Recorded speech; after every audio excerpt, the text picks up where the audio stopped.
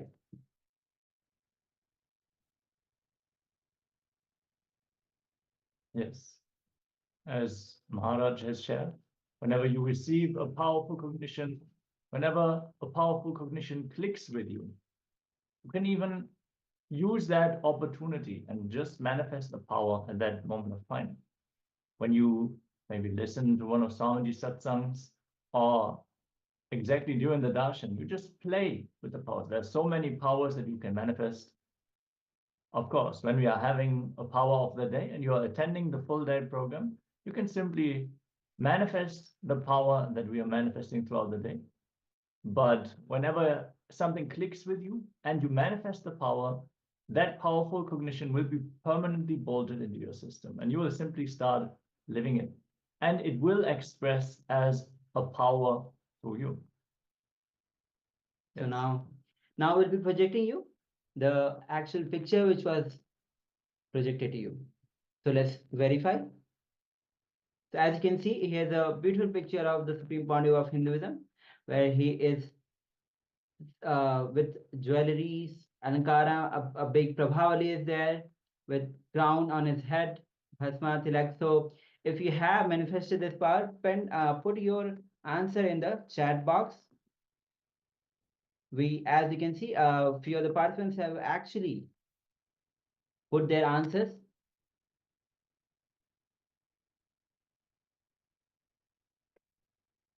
Yes, Mashuk Indrananda is sharing white, black, blue, green, yellow, wall, door, leg, peacock, monkey. Wow, so many things revealed. But as you can see, there are so many things in this picture also to see. You see all the jewelry. Black is definitely there in the background, the cushioning behind the Simhasana. You have yellow, so many things. I don't even know what are all the deities in this ensemble, but definitely celebrate the manifestation. And whenever you receive anything through your third eye, don't doubt it.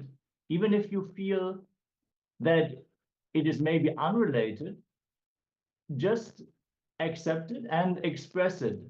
Exactly like Ma Shukrananda has done. Anything that is revealed in your inner space, start sharing it, start expressing it.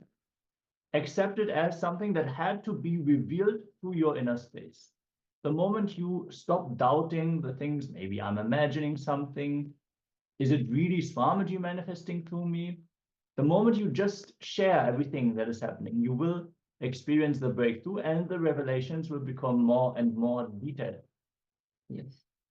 So now we'll be moving on to the next round of this power manifestation quickly. So let's get ready. Have the eye bands on your eyes. Let's take a few moments as you put your eye bands on your eyes. Let's get ready for the next round of this power manifestation.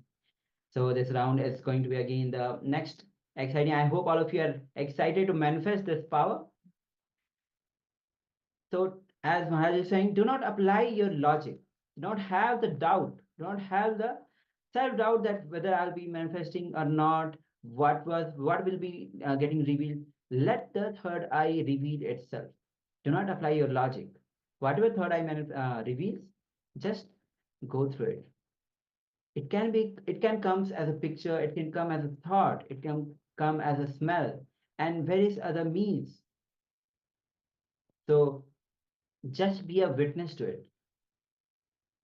Let Paramashivoham flow through it. So I hope all of you have the eye bands on your eyes.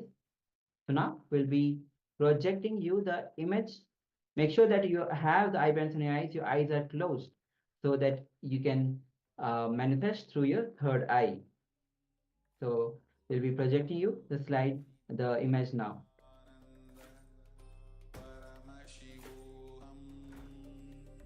Yes.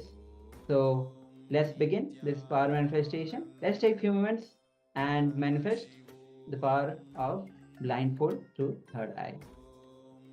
Nityananda Paramashivoham Om Nityananda Paramashivoham Om Nityananda Paramashivoham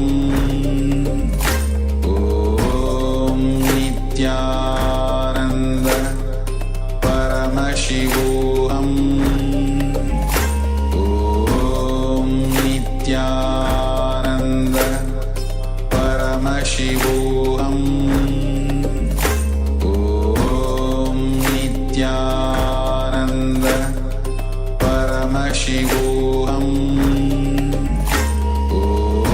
Om Nityananda Paramashivoham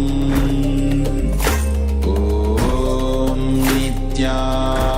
Nityananda Paramashivoham Om Nityananda Paramashivoham Om Nityananda Paramashivoham Om Nityananda Paramashivoham Om Nityananda Paramashivoham